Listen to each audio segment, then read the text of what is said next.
হাঁটতে হাঁটতে যেখানে এসে দাঁড়ালাম জায়গাটা বেশ অন্ধকার। চাঁদের আলোয় চারপাশটা খুব একটা ভালো করে দেখা যায় না। তবুও অন্ধকারের থেকে চোখ সামান্য সরে আসার জন্য সামনের দিকে তাকাতেই দেখতে পেলাম একটা ফাঁকা মাঠ। ধুর, সে কখন থেকে মোবাইলে চেষ্টা করে যাচ্ছি মুকুন্দকে, কিন্তু কিছুতে ওকে পাওয়া যাচ্ছে না। এখন যে কোথায় যাব কিছুই তো বুঝতে পারছি না। কথাটা মনে মনে ভাবছি, এমন সময় হঠাৎ পকেটে থাকা মোবাইলটা বেজে উঠল। আমি সেটা বের করতেই অপর প্রান্ত থেকে মুকুন্দের গলা শোনা গেল।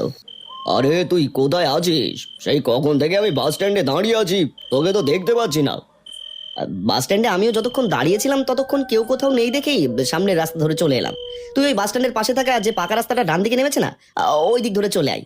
কি বলছিস তুই? তোর যেই বাসটায় আসার কথা সেই বাস তো আমার সামনে থেকেই গেল। কই, কাউকে তো আমি দেখতে পেলাম না। এই দাঁড়া দাঁড়া, তুই ভুল করে আবার কালী মন্দির বাস স্ট্যান্ডের কাছে নামিসনি তো? এইবার বুকের ভেতরটা কেমন যেন ধক ধক করে উঠল। মুকুন্দ আমায় একটা মন্দিরের কথা বলছিল, আর বাস কন্ট্রাক্টরকে আমি জিজ্ঞেস করতেই সেই কালী মন্দিরের কথাই বলেছিল।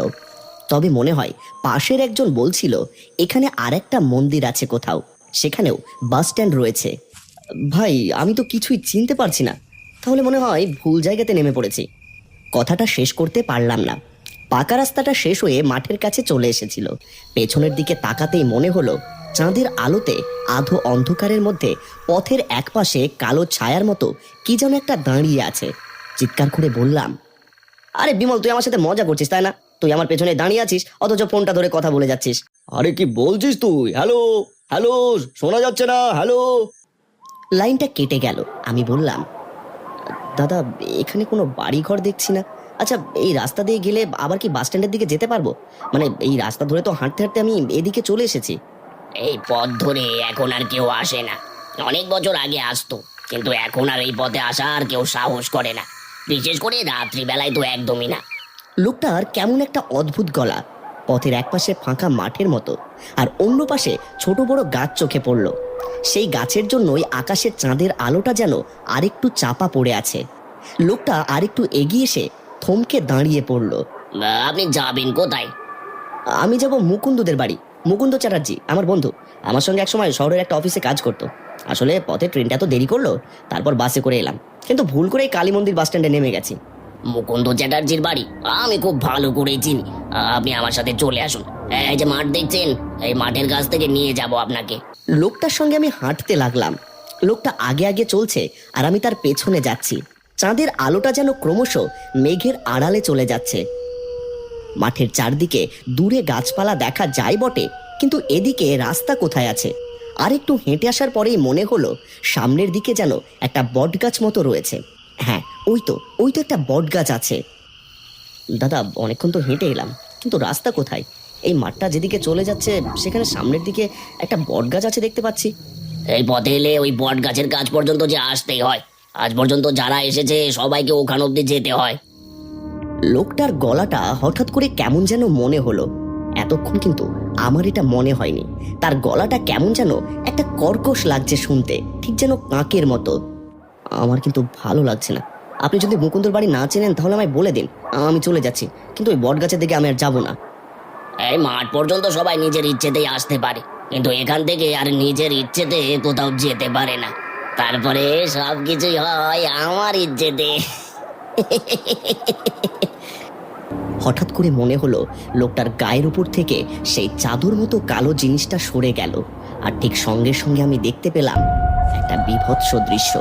তার ঘাড়ের ওপর থেকে মাথাটা যেন একপাশে হেলে রয়েছে, মুখের একপাশ থেকে টপ টপ করে রক্ত পড়ছে, আর তার জিভ থেকে গোটা শরীর যেন পোকায় ঘিন ঘিন করছে, আর মুখের কাছে থকথকে হয়ে মাংস রক্ত লেগে রয়েছে। এবার আমি প্রায় চিৎকার করে উঠলাম, তুমি তুমি কে?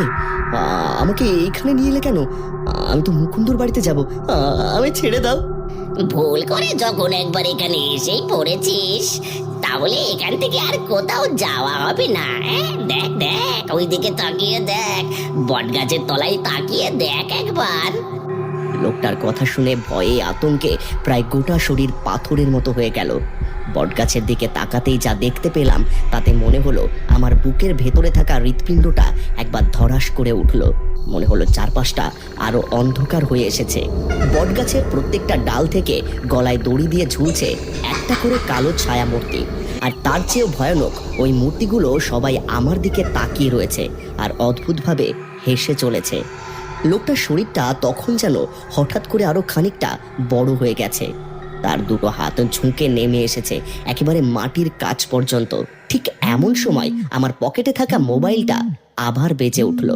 তোর বন্ধু তোকে ঠিক করে ঠিকানা না বলে বড় ভুল করেছে। এই কালী মন্দিরে নেমে 7 দিন আগেও একজন এই মাঠে এসেছিল। তোর বন্ধু তোকে বলেনি?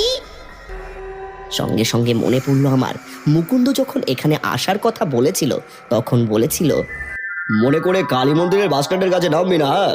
সাবধান, এমনিতেই তোর অফিস থেকে ফিরতে অনেক দেরি হবে। আর তারপর তুই আসবি, তোকে বলছি সকাল সকাল আয়, কিন্তু তুই তো শুনবি না আমার কথা। আরে থাম তুই, তোদের গ্রামের দিকে রাত্রিবেলায় খালি ভূতের ভয় থাকে। আমার নাম বিমল রায়, বিমল কখনো ভূতের ভয় পায় না, বুঝলি? নিজের বলা কথাগুলো মনে পড়তে লাগলো, আর চোখের সামনে এমন অদ্ভুত ব্যাপার দেখে মনে হলো কি বোকার মতো মুকুন্দকে কথাগুলো বলেছিলাম তখন। অফিস শেষ করে এত দেরিতে না এসে বরং কাল সকালে এলে ভালো হতো। মোবাইলটা যে ধরবো সেটাও ধরতে পারছি না। সেই মূর্তিটা তখন এক পা করে আমার দিকে এগিয়ে আসছে। বিশেষ করে আমি আর কোনোদিন এখানে আসবো না, আমায় ছেড়ে দাও, আমার জন্য অপেক্ষা করছে মুকুন্দ, আমি সত্যিই ভুল করে এখানে এসে পড়েছি। বুঝতে পারছি মাথা ঘুরতে শুরু করেছে আমার, কথাগুলো জড়িয়ে যাচ্ছে, আর মূর্তিটা আমার কাছে এসে পড়েছে। হাতের থেকে কখন যেন মোবাইলটা নিচে পড়ে গেছে, কিন্তু পড়ার আগে মোবাইলটা রিসিভ হয়ে আছে। মুকুন্দর গলা শুনতে পাচ্ছি আমি।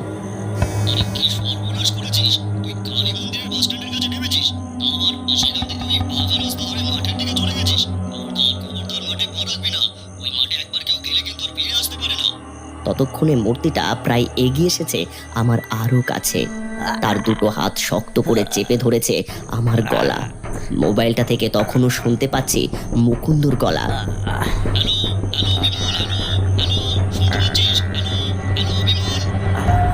আবার একজন বাড়লো ওই বট গাছের তলায়। দেখ দেখ, ওই দেখ তাকিয়ে দেখ। প্রচন্ড কষ্ট হচ্ছিল গলার উপর, চাপটা ক্রমশ বাড়ছিল, যেন মনে হচ্ছিল গলার হাড়টা এখনই ভেঙে যাবে। এই মনে হতে হতেই হঠাৎ যেন একটা ঠান্ডা হাওয়া বয়ে গেল আমার গায়ের ওপর দিয়ে। গলার চাপটা কমে এলো, দেখতে পেলাম সেই মূর্তিটা আমার পাশেই দাঁড়িয়ে আছে। আর কোনোদিন আমি এখানে আসবো না, আর কোনোদিনও না। কথাটা বলেই ছুটতে লাগলাম পিছনের দিকে। মাঠ পেরিয়ে পাকা রাস্তা ধরে ছুটতে ছুটতে সেই কালী মন্দিরের কাছে বাস স্ট্যান্ডের কাছে এসে পড়েছি। মুকুন্দকে দেখতে পেলাম গাড়ি নিয়ে এদিকে আসছে। আমি চিৎকার করে ডাকলাম, মুকুন্দ আমি এখানে। মুকুন্দ, তুই ঠিক সময় এসে পড়েছিস, তা না হলে যে কি হতো। কিন্তু মুকুন্দ আমার কথা যেন শুনতেই পেল না। সে গাড়ি চালিয়ে সোজা ছুটে এলো আমার দিকে। আমি প্রায় চিৎকার করে দুটো হাত মুখের সামনে ধরলাম। মুকুন্দর গাড়ির সঙ্গে আমার ধাক্কা লাগলো। আশ্চর্য, ধাক্কা লাগলো কোথায়? মুকুন্দর গাড়িটা আমার গায়ের উপর দিয়ে সোজা চলে গেল। আর ঠিক তখনই মনে পড়লো ছুটে আসার সময় পেছনে তাকিয়ে দেখতে পেয়েছিলাম লোকটার পায়ের কাছে মাটির উপর কি যেন একটা পড়ে আছে।